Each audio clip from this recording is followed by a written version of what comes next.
At the end of 1944, the Allied troops believed that the enemy had lost all capacity for surprise. The winter had frozen routes, covered trenches, and slowed every line of the Western Front. However, among the compacted snow and the rural roads of Belgium, a column of tanks was silently starting its engines. They came from the east, crossed the border through unguarded passes, and did not stop to distinguish between soldiers and civilians. What happened in those days was not a simple offensive. It was an advance built on executions, looting, and deliberate destruction. In towns like Stavelot, Baugnez, and Gleize, doors were broken down violently, and gunfire was the only warning. Entire units were wiped out in minutes. The testimonies of the few who escaped spoke of unscrupulous orders, roads covered with bodies, and houses burning with families inside. It was not an accident. It was a message. What happened when the 1st SS Panzer Division sowed terror in Belgium?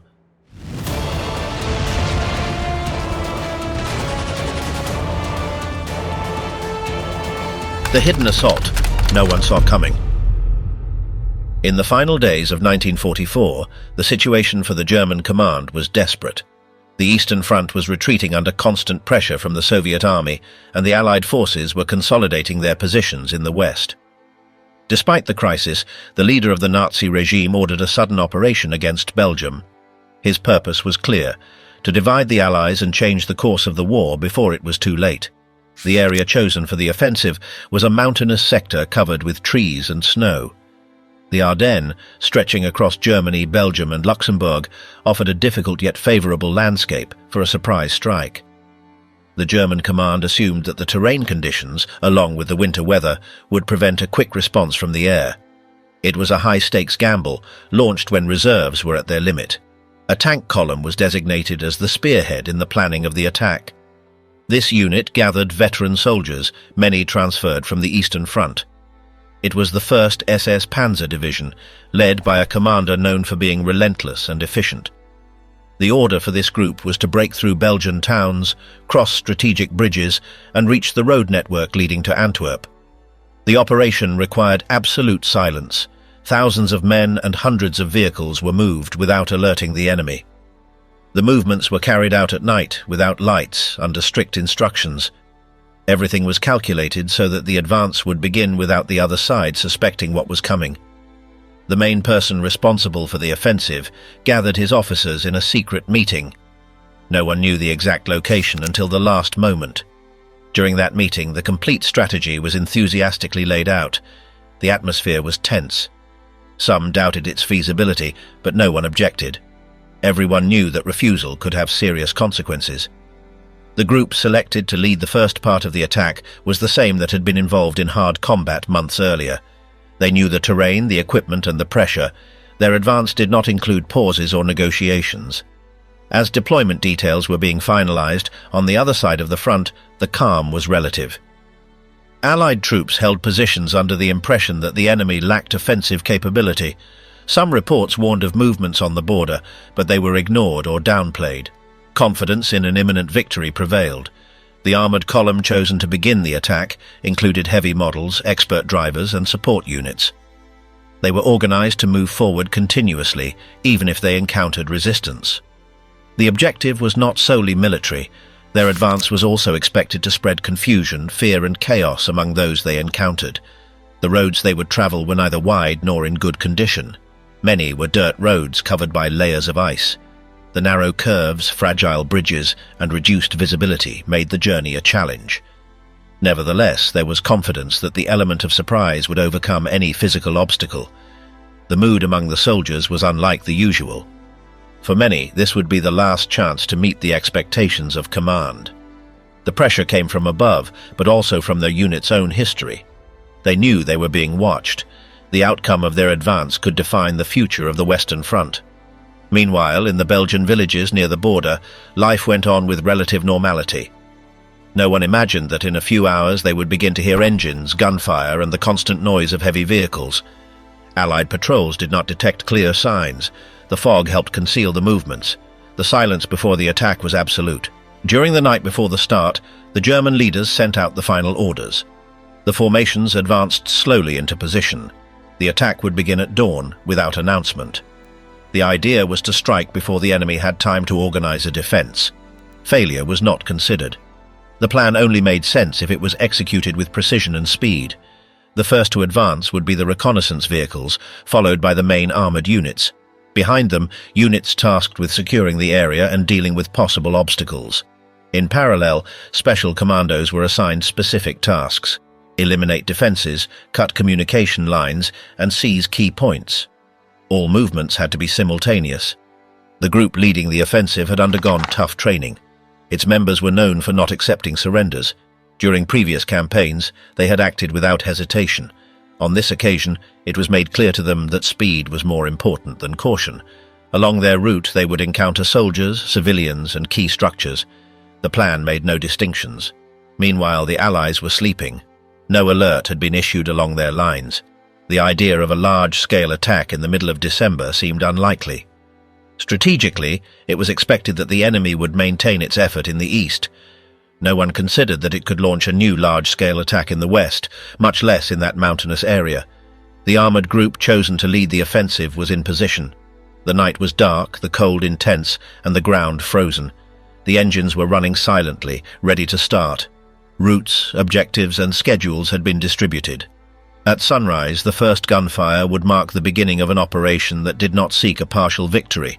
It was all or nothing. That dawn, without prior warning, the first vehicles began to cross the line. The crossing was not heralded by cannons or massive explosions. It was fast, direct, and coordinated. In a matter of hours, nearby towns began to receive the first signs of the advance. Thus began an offensive that, in less than 24 hours, would leave a trail of death, destruction, and fear in Belgium. Peiper devastates Baugnez and breaks the front line. The early hours of December 16th began without warning. The temperature was low, the fog covered the hills, and frozen tracks from the previous night were still visible on the roads. At that moment, the first German vehicles crossed the forest line. The movement was precise, almost silent. There was no warning.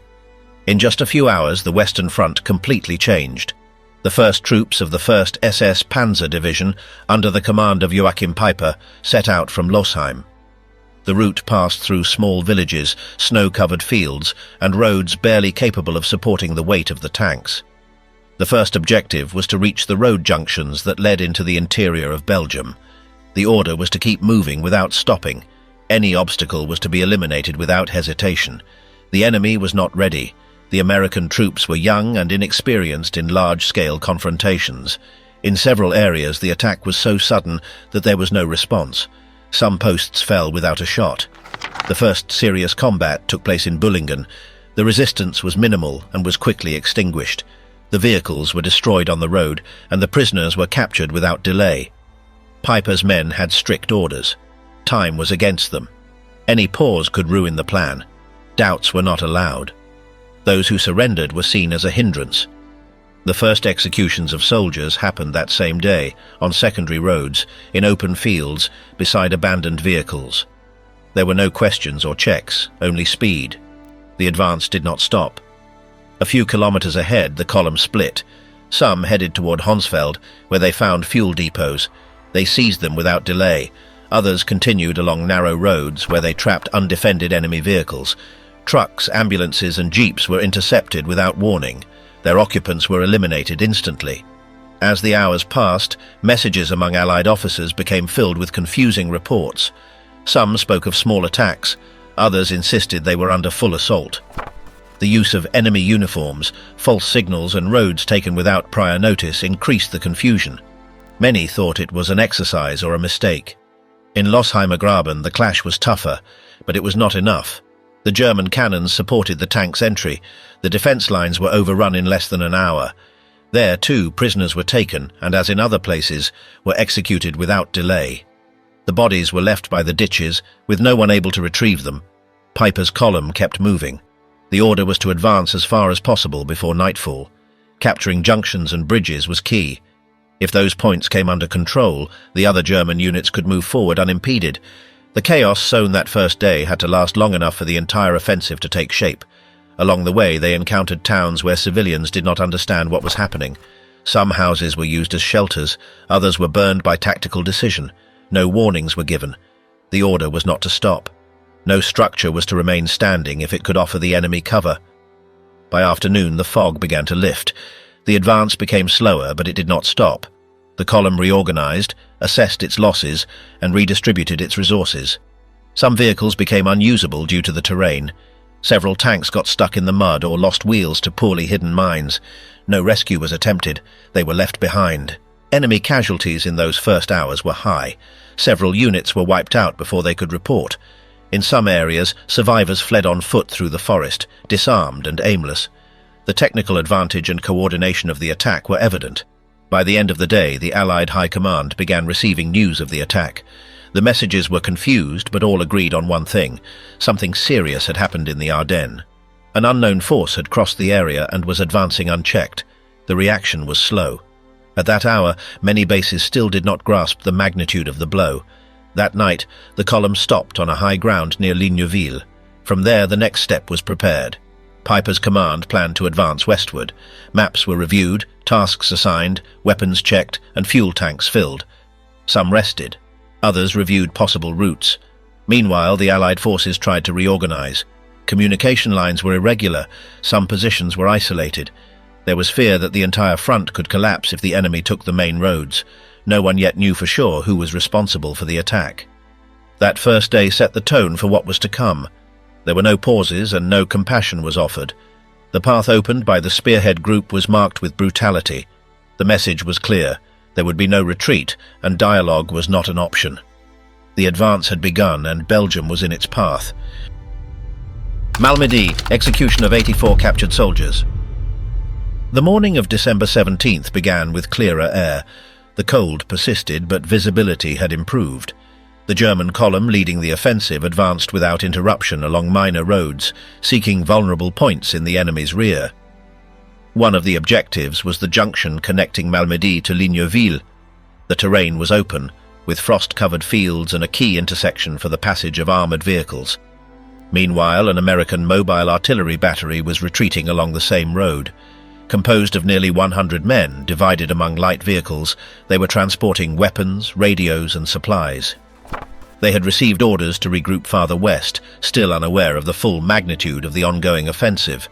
Their path led them directly into the route of the German unit. Around noon, the first gunfire interrupted the movement. The American column was intercepted by heavy tanks, supported by armed vehicles that blocked the road from both ends. The surprise was total. There was no time to organize a defensive line.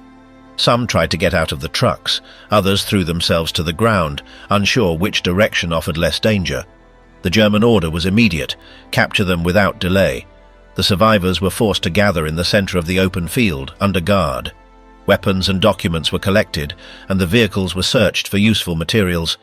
Within minutes, more than 80 men were lined up next to a hedge under the custody of soldiers from the 1st SS Division. The testimonies about what happened next agree on the essential points. A series of shots from the German side hit among the prisoners. At first, it was thought to be a mistake, perhaps a confusion amid the chaos. But soon the gunfire intensified. Some soldiers tried to flee through the snow. Others fell on the spot. Some pretended to be dead to avoid a second volley. It was not a skirmish, nor an exchange of fire between sides. Later evidence would indicate it was a deliberate execution. The shooting continued for several minutes, and when it ended, members of the German unit went over the field, finishing off those who were still moving. No explanations were given. There was no sign that it had been a spontaneous reaction. The few who managed to escape did so in different directions. Some reached Allied lines after long walks through the woods. When they arrived, covered in blood and mud, they recounted what had happened. At first, they were not taken seriously. The magnitude of the story seemed excessive, but within hours, more survivors provided similar versions. The coincidences were too many to ignore. Meanwhile, the German command did not report the incident. For them, the priority remained the advance. Fighting continued in the surrounding areas. Peiper did not halt his column's march, nor did he deviate from the original plan. The road had to be cleared without interference. What was left behind was not his immediate concern. When the American command began receiving the reports, the reaction was alarm. The possibility that an enemy unit had executed prisoners in open ground disrupted the internal dynamic. Orders were given to verify the accounts. Patrols were sent to the site. What they found confirmed the worst fears. The field remained covered in bodies. The position of the corpses, the wounds, the shell casings and the marks in the snow made it possible to reconstruct the events with sufficient clarity. 84 dead were counted.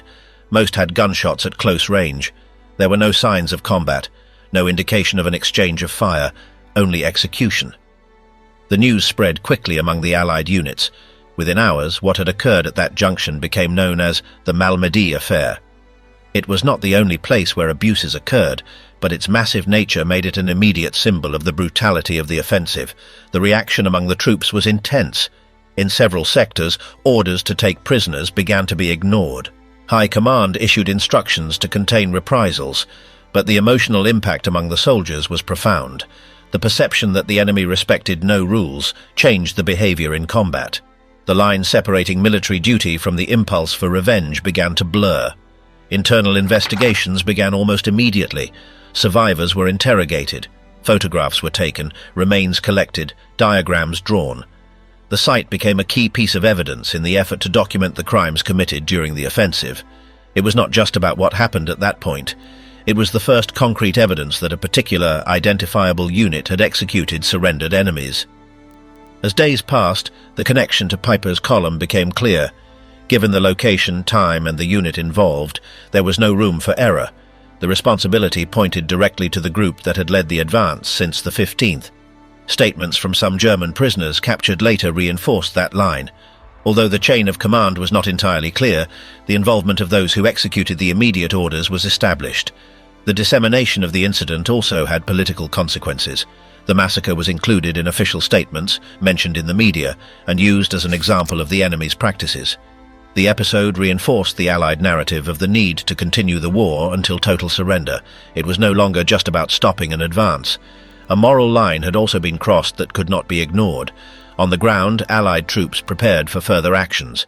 The massacre did not stop the German advance, but it marked a turning point in how the enemy was perceived. What happened was not a combat error, it was a decision, and that altered the overall dynamic of the conflict in that area. The junction where the events occurred was retaken days later.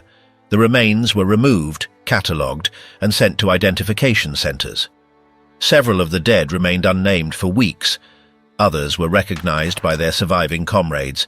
The scene left a mark that decades later would still be remembered as one of the harshest acts of that offensive. At that place, a line was erased. What happened at that intersection was not part of the military plan. It was part of the message that unit left in its wake. There would be no stops, and no mercy would be considered. The Baugnez junction became a fixed point on the map of memory. Stavelot and Trois Ponts, civilians executed and houses in flames. After leaving behind the fields of Baugnez, the German combat group continued its course westward. The route passed through minor towns that until that moment did not appear on strategic maps. The orders were to advance without stopping, bypass any human or material obstacle, and clear the way for the units following behind. Time was short, and the terrain increasingly difficult. By mid-afternoon on the 17th, the column reached the outskirts of Stavelot. This town, situated on a slope beside the Amidst river, became the next target. Its narrow streets, dense housing and civilian presence posed an operational dilemma. The solution was immediate: break in via the main roads without warning. The troops entered with armoured vehicles at the front and warning shots. Some residents tried to flee through side alleys, others hid in basements. In the centre of the town, clashes occurred with isolated American units. The gunfire was met with harsh retaliation. By nightfall, the Germans had secured several sectors, but encountered scattered resistance in some buildings. During the house inspections, decisions were made without room for doubt. Those who did not come out when called were considered enemy. Stavelot and Trois Ponts, civilians executed and houses in flames. After leaving behind the fields of Baugnez, the German combat group continued its course westward. The route passed through minor towns that until that moment did not appear on strategic maps. The orders were to advance without stopping, bypass any human or material obstacle, and clear the way for the units following behind. Time was short, and the terrain increasingly difficult. By mid-afternoon on the 17th, the column reached the outskirts of Stavelot. This town, situated on a slope beside the Amblève River, became the next target. Its narrow streets, dense housing and civilian presence posed an operational dilemma. The solution was immediate: break in via the main roads without warning. The troops entered with armoured vehicles at the front and warning shots. Some residents tried to flee through side alleys, others hid in basements. In the centre of the town, clashes occurred with isolated American units. The gunfire was met with harsh retaliation. By nightfall, the Germans had secured several sectors, but encountered scattered resistance in some buildings. During the house inspections, decisions were made without room for doubt. Those who did not come out when called were considered enemies. Several civilians were executed in backyards. There were no systematic records, only direct fire. The units responsible for these actions belonged to the 1st SS Panzer Division, which continued its advance through Belgian territory without hesitation. The following day, the destruction of fuel depots and structures considered useful for enemy defense was ordered. Part of the town center was set on fire. The justification was tactical. The flames spread uncontrollably across roofs and wooden facades. The residents who were still hiding were forced to come out. Some were executed on the spot. Others tried to cross the river amid the freezing conditions. Not all made it to the other side. From Stavelot, the next target was Trois Ponts. This rail and road junction held high strategic value. Capturing it intact could accelerate the advance. The column reorganized its elements, repaired damaged vehicles, and sent scouts southward. Meanwhile, the air filled with the smell of burning wood and gasoline. The streets were littered with remains of furniture, shattered glass, and uncollected bodies. On the road connecting both towns, attacks on civilian convoys occurred. Some drivers were forced to abandon their vehicles. Others were eliminated without a word. The line between combatant and non-combatant dissolved. The prevailing principle was speed. Nothing was to interfere with the tank's path. Trois Ponts was reached by nightfall on the 18th. By then, Allied troops had already received reports of the advance and were preparing to prevent the crossing. A main bridge was blown up minutes before the Germans could take it. The explosion blocked the central route. Unable to continue via that path, an immediate diversion was ordered toward La Gleize to the north and Stoumont farther west. The junction was not the only target destroyed. In their retreat, the Allies left traps, cut communication lines and mined roads. The column had to move with greater caution. Even so, the pace was maintained. In the rural areas, the soldiers under Peiper's command encountered inhabited farmhouses. Some were used as rest points. Others were completely destroyed. Along the way, several farmers and local residents were killed. No warnings were given. The accusations were minimal: looking out a window, not responding to the first shout, not moving quickly. In some cases, entire families were gunned down inside their homes. The traces were visible to the few survivors. In the following days, as Allied units returned, the reports collected the details. The pace of the advance began to slow for natural reasons. The snow became denser, the roads more unstable, and fuel began to run low. The larger tanks got stuck easily. Orders were given to abandon those that could not be repaired within an hour. Some were blown up on the spot. Others were left immobile at the roadside. In Stoumont, the situation became critical. The mountainous terrain, sharp curves, and increasing enemy resistance slowed the movement. There they faced concentrated fire from elevated positions. Casualties increased. Crossing the town took more hours than expected. As they advanced through the streets, the Germans encountered improvised barricades and snipers hidden on rooftops. The combat was direct and relentless.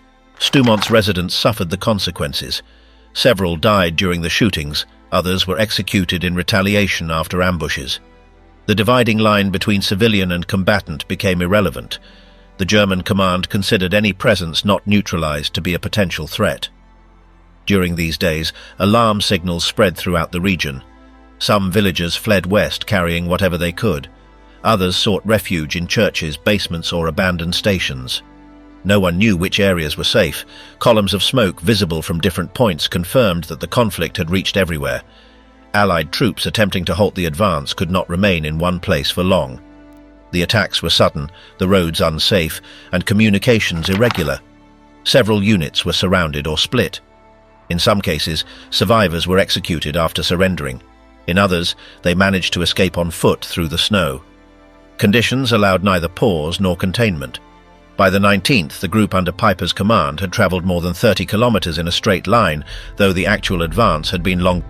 The deception that diverted. While the main divisions of the German offensive advanced through towns and valleys, a less visible operation began to unfold in silence. In parallel with the massive deployment of tanks and artillery, a special group was activated with a different mission. Its priority was not to shoot, but to confuse. It did not seek to win open battles, but to sow mistakes. The operation was entrusted to a unit created outside regular formations. Its members had been selected for their language skills and their ability to adapt to foreign customs. They wore uniforms captured from their adversaries, drove stolen or camouflaged vehicles, and operated with enemy maps. They bore no distinctive insignia. On the battlefield, they appeared as just another ally. The plan was simple in concept and complex in execution: penetrate areas controlled by American forces, alter road signs, change positions of reference markers, and transmit false information whenever possible. Once inside, they had to move without raising suspicion. Their actions did not focus on combat, but on disrupting the enemy's command structure from within.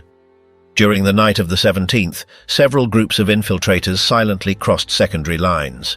They used light vehicles, taking advantage of the darkness and the disarray caused by the main armoured advance. Their route was marked by little-used roads, rural paths, and hidden access points. At each crossing, they modified signs, rotated indicators, and when possible, intercepted units moving in search of orders. By the next morning, the impact began to show. Allied units heading toward combat zones were diverted along the wrong routes. Some ended up in dead ends, others encountered enemy forces they did not expect. Several regiments were isolated for hours, disconnected from their commands, losing vital time.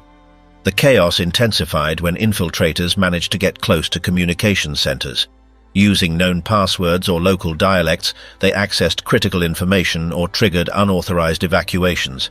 In one documented case, an entire reinforcement column was sent in the wrong direction by forged orders. Reports of Allied soldiers acting erratically began circulating within the ranks. Suspicion grew rapidly. At every checkpoint, verification measures were reinforced. Troops began interrogating their own comrades about cultural, political, and national sports details. Failing an answer could mean immediate detention. This atmosphere of distrust affected the response pace. Communications became slower, movements more uncertain. Every unfamiliar face raised concern. Every unidentified vehicle posed a risk. The result was a general slowing of the counterattack. Troops hesitated before acting. In several instances, infiltrators were detected. Some were captured after failing in language use or making small detail errors. In those encounters, it was confirmed they carried false documents, disguised weapons, and occasionally explosives for sabotage. Several carried precise instructions regarding artillery positions and ammunition depots. The psychological impact of their presence was greater than the physical damage they caused. Though they numbered only a few hundred, their effect extended to thousands of Allied soldiers who changed their behavior due to the possibility of being surrounded by imposters. The fear that the line had been compromised from within was more powerful than bullets. Allied military authorities responded with strict instructions. Immediate execution was ordered for any infiltrator captured wearing friendly uniforms. No trials or formal proceedings were to be allowed. The measure aimed to neutralize the threat at its root. The logic was direct. Anyone impersonating a soldier without being one forfeited any guarantees. Those captured who were not eliminated were urgently interrogated. From their statements, details emerged about the operation's preparation. It was learned they had been trained weeks before the attack at bases located far from the front. Some spoke English without an accent, others did so rudimentarily, but knew enough to pretend affiliation. Among the testimonies collected by interrogators, several revealed that orders were to act on their own initiative once behind the lines. There was no clear hierarchy among the teams. Each group had to seize opportunities they encountered, avoiding attention. Their goal was to erode from within. Some were captured after giving themselves away. At certain points, they confused city names, visual IDs, or cultural references. Misnaming a baseball player or not knowing a radio show was enough to raise suspicion. Minor errors had major consequences. The German High Command did not formally follow up on the operation. It was a parallel maneuver meant to open cracks in the Allied defensive apparatus. It was not intended to last more than a few days. What mattered was the immediate impact, not the survival of its executors. Many did not return. Others were lost behind enemy lines without a trace. Between the 19th and 20th, the sabotage effect began to diminish. Allied units re-established routes, reinforced protocols, and implemented stricter filters. However, the damage was already done. The critical early days had been disrupted. The confusion generated could not be undone. Locally, rumors mixed with reality. Some towns believed they were under occupation even after being liberated. Out of fear, they could not distinguish between real and fake soldiers. Signs on rural roads still pointed to non-existent places. Official maps were corrected by hand as locations were confirmed. The use of these disguised commandos marked a difference from previous operations. It was not about large-scale sabotage or covert attacks with explosives. It was a psychological action designed to alter the perception of the terrain. In that, it was effective. By the end of the third day, most of the infiltrators had been eliminated or scattered. The direct impact dissipated, but their memory remained. For weeks, internal controls stayed on alert. Units continued to use internal tests to verify members' identities. The trail of deception remained in the procedures. The strategy of sowing distrust from within, though limited in duration, achieved its goal. In an offensive that required speed and precision to be effective, even a few hours of confusion could mean the difference between securing positions or watching them fall. Those who entered in disguise did not take cities, but they ensured that many orders never arrived on time.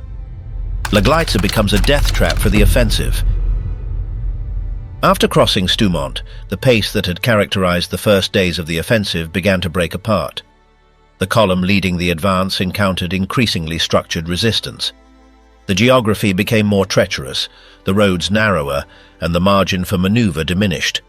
The next targets were two towns located in the heart of a mountainous area, Gleize and Stavelot. Both, connected by a narrow road, became natural traps. The entry into Gleize did not occur without obstacles. Although it initially appeared clear, within minutes gunfire began to erupt from concealed positions. The tanks at the front responded with concentrated fire, destroying facades and raising debris. The stone houses with low roofs offered cover to small groups of American soldiers who had entrenched themselves during the previous night. Every meter gained cost time and ammunition. The German troops from the 1st SS Panzer Division were used to moving quickly through open fields, but were forced to change their tactics. Instead of advancing in formation, they had to divide into sections to cover flanks and secure buildings one by one. This shift slowed the advance. Escape routes were reduced. The streets turned into dead-end funnels. The local population was not evacuated. Many civilians remained hidden in basements or behind interior walls. The crossfire reached them without distinction. Several died from structural collapse. Others were hit in the middle of the exchange. Later reports described bodies left untouched for days, rooms turned to ruins, and roofs collapsed over intact furniture. Meanwhile, from the nearby heights, American artillery pieces began targeting German positions with indirect fire. Each impact scattered fragments through the alleys. Light vehicles could not maneuver among the wreckage. Several were trapped in dead ends, forcing crews to abandon them. From the north, American reinforcements attempted to cut off the access through which the column had entered.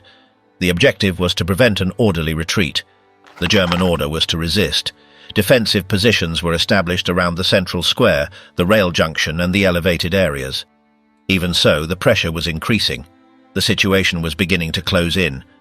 At the same time, in Stavelot, the situation was no better. The passage through the town, which had started as a movement, turned into prolonged combat. The defenders used the urban layout to their advantage. They entrenched themselves in schools, warehouses, and two-story houses. From there, they repelled occupation attempts. The German columns were forced to retreat in some areas. Reports sent to High Command indicated constant interruptions due to impassable roads and a growing fuel shortage. Several tanks began to stall. Some were disabled by direct fire. Others simply ran out of fuel. The option to advance was ruled out. The priority shifted to holding what had been gained. Weather conditions further complicated logistics. Snow-covered signs, frozen mud-trapped wheels, and engines required constant maintenance. The supply lines, already fragmented, failed to reach the most exposed sectors in time. Units began improvising supply points using material captured days earlier. In Gleize, the church building was converted into an observation post. From there, commanders tried to coordinate movements. The tower offered a partial view of the access points but also became a target. It was hit several times, forcing a temporary evacuation. Troops fell back to the cemetery's surroundings and side streets. Disorder grew. Some soldiers became separated from their sections during maneuvers. Others were trapped under rubble with no chance of rescue. The medics were overwhelmed. The dead were not removed quickly. In several locations, bodies began to pile up beside walls or inside damaged structures. The clashes continued for 2 days. Enemy artillery maintained constant harassment. During the night, the bursts were random, interspersed with complete silence. The tension made rest impossible. Every creak, every shadow, could signal the start of a new attack. In houses occupied by troops, windows were boarded up and entrances blocked with furniture. Ammunition supplies began to dwindle. Some men had to exchange magazines with one another. Enemy weapons were recovered to prolong the resistance. Food was also running out. What remained were partial rations, spoiled canned goods, or frozen bread. Water came from thawed gutters or damaged tanks. High Command, upon learning of the situation, did not send reinforcements. The order was to hold positions until further notice. The possibility of breaking the siege from outside was limited. Other units were engaged in other sectors, and enemy artillery dominated the main access points. Gleize was isolated, along with most of the remaining vehicles. At the western edge of the town, a fuel depot was hit. The explosion produced a shockwave that collapsed several walls. The column of smoke was visible from several kilometers away. This incident forced a partial withdrawal. Without fuel and under constant pressure, holding the town was becoming less viable. Local commanders made decisions under duress. Withdrawal routes were established through wooded paths. Some groups began moving in small contingents, avoiding monitored routes. Heavy equipment, documents, and light artillery pieces were abandoned. The priority was to leave on foot, silently, and without unnecessary engagements. By the night of the 22nd, most of the remaining fighters had retreated eastward. Some did not make it out. Others were captured in the nearby hills. Those who returned left behind an unrecognizable town, collapsed roofs, burned structures, and a population reduced to the minimum. Casualty figures were still uncounted with accuracy. When American forces regained control, they found a desolate scene. The walls were marked by shrapnel, bodies had not yet been removed, and vehicle wreckage blocked the roads. What had happened was documented, evidence collected, and reports compiled. Among the objects found were advance plans, incomplete weapon inventories, and handwritten letters. What had begun as a swift offensive had reached its physical limit. In Gleize, the most advanced tanks no longer moved. In Stavelot, the walls still showed the impact of the last detonations. What came next would not be advancement but retreat. Peiper abandons tanks and escapes on foot. By December 23rd, the offensive in the western sector had lost all momentum.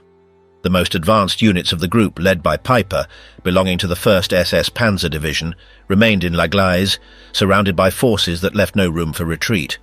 What had once been a deep penetration operation had become a winter entrapment. The lack of supplies, constant attrition, and growing Allied pressure reduced every option to its bare minimum. The signs had been clear since the day before. External communications were erratic.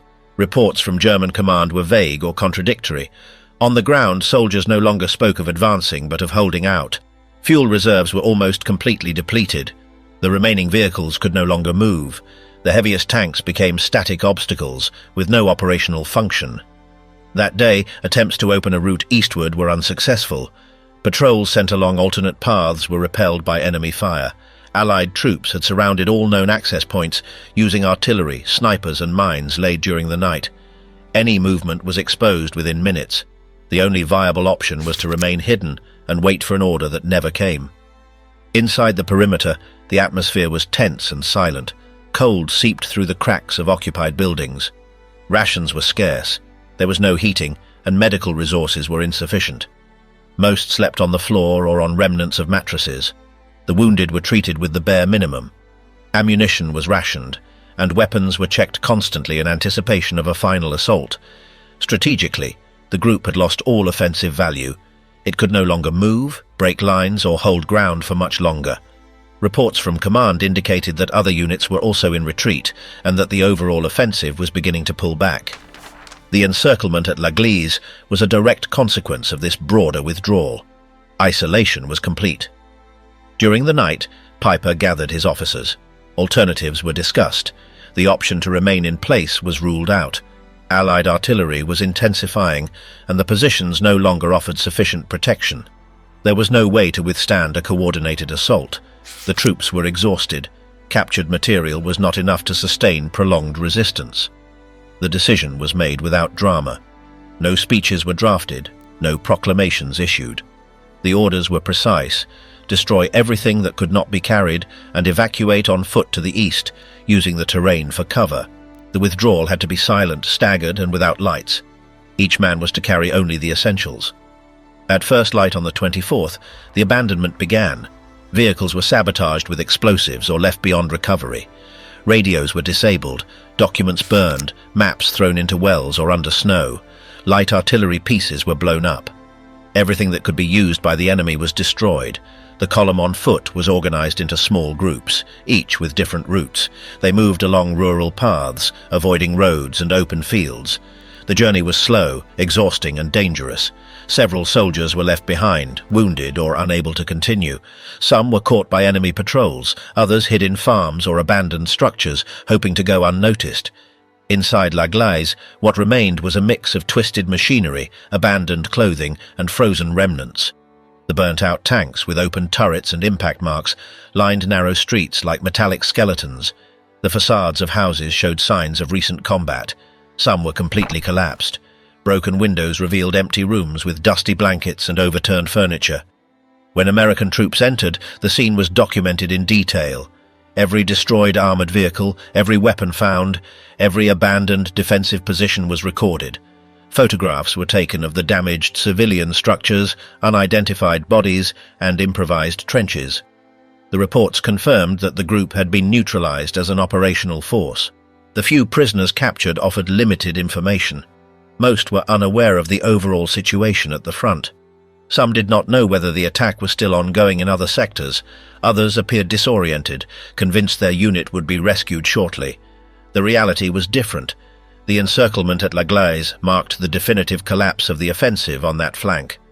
The men who managed to return to their lines did so in extreme physical condition. Several days of marching without rest in sub-zero temperatures, with food shortages and under constant threat. Not all made it across. Later estimates indicated that more than half of the original force did not return. Many were listed as missing, with no formal trace. The failure of Peiper's column was not only tactical, it had symbolic weight. It had been the unit selected to break the Allied front, open the road to Antwerp, and trigger a decisive shift. Its collapse marked the end of that ambition. The enemy had not only resisted, but had encircled and dismantled the most prepared group of the offensive. The impact on German army morale was significant. News of the encirclement circulated among the ranks, generating mistrust in command and doubts about the operation's true goals. In the following days, other units began retreating eastward, aware that what had been gained could not be held. What happened in Gleize was studied in internal reports on both sides. For the Allies, it was proof that the defense could be effective, even against elite formations. For the Germans, it was a reminder that mobility without logistics was not enough. Speed did not make up for the lack of real support. Peiper's column did not surrender, but it did not return intact.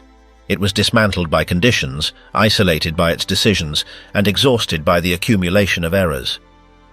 Its legacy was recorded in photographs of immobile tanks, torn maps, and lists of names that were never confirmed. What began as a spearhead ended as a relic abandoned in the snow. The Third Army liberates Bastogne and halts the enemy at Vannes. December 25th dawned with clear skies and even lower temperatures than in previous days. On the ground, the sound of intermittent gunfire continued to mark the rhythm of the conflict, but for the first time in a week, Allied command had clarity on what was happening. The German columns that had broken through forcefully in the early days of the offensive were beginning to halt and in some cases disintegrate. The fall of Peiper's group in Gleize marked the turning point. From that moment, American commanders identified a pattern. The enemy units that had reached the greatest depth were now out of fuel, without logistical support, and with no clear retreat routes. The front was no longer moving in favor of the attacker. The initial momentum of the German offensive had been spent. The response was immediate. Divisions that had been in defensive positions received orders to reclaim lost ground. The objective was not only to advance, but to close corridors, cut communication lines, and isolate straggling groups. Attacks began from the flanks, taking advantage of areas where the enemy no longer had the capacity to reorganize. The Third Army, under the command of Patton, was one of the first to mobilize. From the south, its units moved toward Bastogne, which remained encircled. The journey was not easy. Roads were covered in snow, routes blocked by wreckage, and enemy resistance remained active in strategic locations. However, pressure increased with each passing hour. In parallel, from the north, new formations began entering the reclaimed sectors. Sherman tanks advanced cautiously, protected by infantry inspecting each intersection and building. In towns that just a week earlier were under enemy fire, Allied flags were now raised. In some cases, residents emerged from underground shelters to show they were still alive. The liberated towns showed clear signs of what had occurred: destroyed houses, fallen poles, abandoned vehicles, and unidentified bodies. Quick inspections were conducted, minefields were marked, and checkpoints established to secure convoy passage. Military engineers began working on bridge repairs, road clearance, and recovery of useful materials. Meanwhile, American artillery increased its presence. Long-range pieces were deployed on hills and valley edges, from which they could cover key routes without having to reposition frequently. This allowed for constant pressure on sectors where remnants of the enemy offensive still resisted. One of the priority areas was the Stavelot region. There, small German groups attempted to hold positions but without central coordination. The snow-covered terrain, marked by traces of prior battles, offered little margin for prolonged defense. American patrols advanced house by house, eliminating isolated pockets of resistance. In rural zones, activity intensified. Farms, forests, and trails were searched for hidden soldiers or deserters. Several were captured while attempting to cross lines to the east. Some surrendered without a fight. Others tried to escape through woods and hillsides. In all cases, they were interrogated on the spot, and if they offered no resistance, transferred to temporary camps. The logistical effort also picked up pace. With the recovery of territory, supply convoys were able to reopen routes that had been closed for days. This allowed the delivery of food, ammunition, and medical equipment to units that had been operating with limited resources. Morale among the ranks began to improve. For the first time since the offensive began, there was talk of sustained advance. Allied command established new operational centers in the reclaimed towns. From there, sector attacks were coordinated, units reassigned, and information on the front status processed. Communications, chaotic during the first days, began to flow more clearly. Daily reports arrived without interruption. As territorial recovery was consolidated, documentation of events was also organized. Intelligence teams recorded evidence of executions, deliberate destruction, and war crimes. In some areas, local witnesses were interviewed to establish sequences of events. Photographs were taken, documents collected, and abandoned enemy objects catalogued. One of the most complex tasks was identifying the dead. Many bodies remained unnamed, scattered among rubble or in improvised graves. Registration points were established to cross-check dog tags, uniforms, or belongings. The goal was to compile a complete list to inform families and, if possible, repatriate the remains in the future. In the following days, American forces not only regained positions, but began preparing new offensive movements. The objective was not merely to expel the enemy from Belgium, but to ensure they could not repeat a similar operation. To that end, orders were given to advance toward the offensive's points of origin, closing off every route used by enemy columns. Mechanized units were reorganized to operate in broader sectors.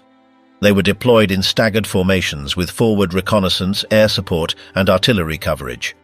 Pilots, taking advantage of improved weather conditions, began attacking depots, command centers, and retreating vehicles. Enemy columns were no longer an organized threat. They had become moving targets. The immediate priority was Bastogne. There, the defense remained under fire, but with the certainty that relief was near. The arrival of reinforcements from the south and the collapse of nearby German positions allowed for the establishment of a corridor into the encircled area. The troops that had held out for days began to receive supplies and reinforcements. The encirclement was not broken from within, It was pierced from the outside. By December 28th, the general outlook had changed. Enemy lines had retreated in most sectors. What remained were scattered groups with no offensive capacity. German casualties increased daily, not only due to combat, but also from exhaustion, freezing and abandonment. Allied command then decided to consolidate positions, avoiding a disorderly pursuit. The objective was to prevent further surprises, secure each gain, and prepare a coordinated counteroffensive for the following month. The lessons of the enemy's initial offensive had been learned. Confidence would no longer replace preparation. What happened after the collapse of Peiper's column showed that the war in the Ardennes would not be decided by surprise, but by the ability to withstand the initial blow and reorganize the defense. The front had been rebuilt not only through material superiority, but through operational discipline. The line once again had held. Bastogne besieged, the defense that broke the German plan. At the center of the Ardennes region, surrounded by a network of rural roads, lay Bastogne. It wasn't a large city, nor did it have special fortifications. Its value was geographical. 7 roads converged there, connecting key sectors of Belgium. Controlling it meant dominating the traffic between fronts. That's why, when the German offensive began, Bastogne became a priority point. Allied command understood this from the start. Despite the initial surprise, reinforcements were urgently dispatched. The available unit was the 101st Airborne Division. With no time for extensive planning, its men were transported by trucks, with whatever equipment was available, to a town that would soon be isolated. When the first troops arrived in Bastogne on December 23rd, enemy forces were already closing the circle. Armoured columns were advancing from the north, south and east, pushing along roads that converged on the town's outskirts. The enemy's goal was not just to besiege the city, but to take it immediately before a solid defence could be organised. The city, however, held out. The airborne troops were distributed across the main access points. Improvised trenches were dug, firing positions were established in tall buildings, and reserves were organised at internal intersections. Light artillery was positioned on nearby hills. There wasn't much equipment, but there was resolve. The siege was fully closed the next day. Snow covered the surroundings, making movement difficult. Supply lines were cut. There was no way to bring in reinforcements or evacuate. Communications were irregular. Even so, local command, led by General McAuliffe, maintained unit cohesion. In the following days, enemy forces tried to force their way in. They used tanks, infantry, and concentrated artillery fire. Each attack was contained. Casualties rose, but the lines did not break. The enemy offered terms of surrender. The reply was brief, negative. There were no negotiations or signs of weakness. Inside Bastogne, there was no comfortable shelter. Civilians gathered in basements, churches and schools. Food supplies were limited. Heating fuel was running out. The wounded were treated with minimal resources. Even so, no position was abandoned. Every sector held out with what it had. The situation became critical on the 25th. Fog prevented flights and air-dropped supplies couldn't reach their targets. It was expected that German tanks would break through the line in the southwest sector, but the defenders held. Anti-tank weapons were used with precision. In some cases, they fired at close range, from corners or within gardens. The terrain favored the defense. Narrow streets, curves, and elevated areas offered natural cover. The paratroopers adapted to the urban environment, using windows, rooftops, and collapsed walls as observation and firing points. Enemy mobility was restricted. Change came with the weather. On the 26th, the skies cleared. The first Allied planes began flying over the city. Supplies were dropped in open areas previously marked: rations, ammunition, medical equipment. Information also arrived. A mechanized unit of the Third Army was advancing from the south. The news lifted morale but didn't change the deployment. The defenders knew relief was still several kilometers away. The enemy had not retreated. They continued attacking in waves, looking for weak points. In some sectors, the lines were pushed back, but each time that happened, they reorganized and regained the position. The advance of reinforcements was slow. Roads were covered in ice. Ambushes were frequent. Allied columns stopped to clear mines, repair bridges, or flank enemy positions. Even so, they were getting closer. Contact was finally made on the afternoon of the 27th. A mechanized platoon reached the first observation posts of the 101st Division. The siege wasn't broken by a frontal assault. It was pierced by persistence. The entry was narrow, limited, but sufficient. From that moment, a corridor was established. Supplies began to arrive regularly. Medical teams, engineers, and additional units followed. The enemy understood immediately. The opportunity to take Bastogne had vanished. Attacks diminished. In some sectors, German soldiers began to withdraw. They left behind disabled vehicles, dug-in positions, and scattered weaponry. The dead were not recovered. They remained in the frozen fields. Inside the city, the damage was visible. Buildings bore impacts on roofs, walls, and doors. Streets were covered with debris. Stone facades bore black marks from explosions. Trees in the squares were shattered by crossfire. Most windows were broken. The civilian population, though affected, survived. Casualties were counted, but there was no mass exodus. Those who had sheltered during the fighting began to emerge. Aid centers were organized. Blankets and food were distributed. The city remained standing, though deeply altered. From a strategic standpoint, the defense of Bastogne prevented the enemy from uniting its columns. By blocking the road junction, routes between divisions advancing from the north and south were cut. That fracture disorganized the offensive. It forced German units to divert, lose time, and expose themselves to counterattack. The resistance also had a symbolic effect. It showed that even the best-equipped enemy formations could be held, even in unfavorable conditions. The refusal to surrender became a message that transcended the local conflict. It was used by High Command as an example of discipline and determination. Bastogne wasn't the only city attacked, but it was the one that marked the breaking point of the enemy offensive. Its defense forced a redistribution of effort, interrupted logistical plans, and served as an anchor for the Allied deployment in the following days. What was prevented there was not just the fall of an urban centre, but the opening of a corridor that would have compromised the entire front. The battle didn't end at that crossroads, but it changed its course. From then on, the advance was no longer the enemy's. The roads that once served for entry were now used for retreat.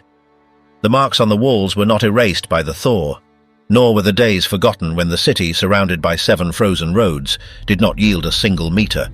The final retreat, the 1st SS Panzer Division, is destroyed among snow and ruins. As December came to an end, the last German columns began to retreat. The front, which weeks earlier had been shattered by a surprise impact, no longer offered coordinated resistance. Reports from the most advanced sectors indicated a single trend: constant withdrawal, abandoned lines, and roads covered in charred debris. The Allied counteroffensive didn't take the form of a sweeping advance, but of sustained pressure. American and British units didn't charge forward recklessly, but moved in calculated steps. Every recovered area was secured before moving on. The objective was no longer just containment, but to eliminate the enemy's capacity to attempt another similar maneuver. In the valleys, among snowy forests and narrow roads, enemy vehicles were immobilized, abandoned without fuel or personnel. Many had been hit by artillery fire or ambushes. Others were simply stuck in frozen curves or unpaved shoulders. Their occupants, if they weren't killed in combat, dispersed without a clear destination. The retreat was not orderly. German units fractured as roads became impassable or formations were isolated. Some groups tried to cross forests on foot, carrying only light weapons. Others surrendered without fighting, after days without supplies. The German command, unable to regroup forces, ceased issuing centralized orders. Weather conditions continued to play a key role. Nighttime temperatures reached extreme lows. With frozen uniforms, retreating soldiers walked for hours without stopping, surviving on improvised rations. Frostbite casualties increased. There were no stretchers, no medical transport. The wounded were dragged or left behind. In several sectors, bridges that had served the advance weeks earlier were now impassable barriers. Allied demolitions had destroyed key crossings over the Amblève, Salm, and Orthe rivers. Without those routes, German formations were forced to take mountainous detours, where American artillery already had preset firing coordinates. Combat maps began to show a progressive retreat to the east. Reclaimed towns were marked by Allied officers with dates, listing found remains, captured weapons, and destroyed structures. In some cases, positions were found completely empty, without signs of resistance. In others, small armed pockets offered limited opposition before surrendering. Between January 3rd and 8th, American troops crossed the original lines that had marked the beginning of the enemy offensive. At that moment, the regained ground equaled the territory lost. However, victory was not measured in kilometers, but in the enemy's inability to regain initiative. What began as a bold maneuver ended as a directionless retreat. German morale was broken. The men returning from the most advanced positions were not intact fighters, but survivors of a failed attempt. Conversations among prisoners revealed distrust in high command, confusion about the operation's real objectives, and accumulated exhaustion after weeks without rest. Material losses were irrecoverable. More than 800 tanks and armored vehicles were destroyed or abandoned in the forests. The fuel reserves consumed during the operation represented a significant portion of the total available for the entire Western Front. The divisions that survived the retreat did so at the cost of total operational loss. Even the 1st SS Panzer Division, the most experienced unit deployed in the offensive, was reduced to a scattered force, without mobility or offensive value. Its collapse foreshadowed the fate of the rest of the German apparatus. Under pressure from other sectors, German High Command ordered a return to original defensive positions, the Siegfried Line. There, among concrete fortifications and trenches built years before, they would attempt to establish a final barrier. However, that line no longer offered past guarantees. What had been lost in offensive capacity could not be replaced with static structures. The Luftwaffe, which had tried to support the offensive with one last air operation, was completely dismantled. Most of its aircraft were shot down or damaged in poorly coordinated attacks. Allied air superiority was once again absolute. From that point forward, the skies over Belgium and Luxembourg were under US control. Meanwhile, the Allies didn't stop after regaining lost ground. They reorganized to launch a continuous offensive into the heart of the Reich. The units that had fought in Bastogne, Gleize and Stoumont now led new routes of penetration. The armored vehicles that survived the winter advanced toward key bridges over the Rhine. In the liberated towns, civilians tried to restore the essentials. Local authorities, often absent for weeks, were replaced by improvised committees under military supervision. Censuses were initiated, human and material losses recorded, and mass graves identified. Survivor testimonies helped reconstruct what had occurred. Allied reports also documented the marks left by the enemy's passage: summary executions, deliberately burned houses, systematic looting. Documents abandoned by German command during the retreat confirmed the absence of humanitarian protocols. The priority had always been speed, even if it meant eliminating anything that stood in the way. Strategically, the failure of the Ardennes offensive had irreversible effects. The Wehrmacht never launched another large-scale offensive on the Western Front. Its capacity was reduced to fragmented defensive maneuvers, without air cover, without fuel, and with units constantly in retreat. The final numbers were devastating: over 100,000 combined casualties, including dead, wounded and missing, destroyed towns, disabled routes, entire divisions dismantled. For the Allies, victory also came at a high cost, but it secured control of the Western Front, allowing the offensive that weeks later would cross the Rhine. General Eisenhower, upon reviewing the reports, emphasized that the outcome was not only due to equipment or manpower, but to command cohesion. Despite the initial surprise, the defensive structure held firm, and every unit acted according to its tactical responsibilities. The line did not break completely, and where it did, it was quickly repaired.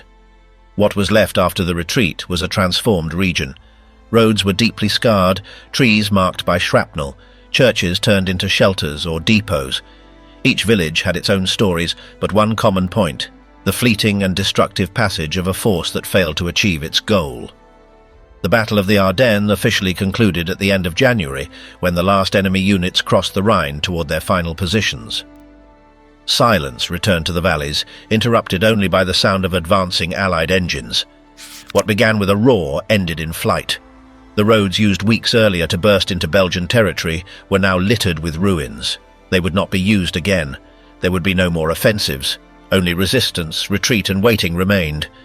The snow-covered ground held no memory, but it bore the trace of the final withdrawal. When the 1st SS Panzer Division was withdrawn from Belgium, it left behind not a conquered front, but empty towns, roads strewn with debris, and names impossible to forget. It never reached Antwerp. It didn't break Allied resistance. What it did achieve was to impose for weeks a kind of warfare that made no distinction between rules or civilians. Its path wasn't measured in kilometers but in bodies. The offensive ended, but the memory of its advance continued to shape the map. What began as a tactical operation ended as a warning. No one would cross those roads again without knowing what had happened there.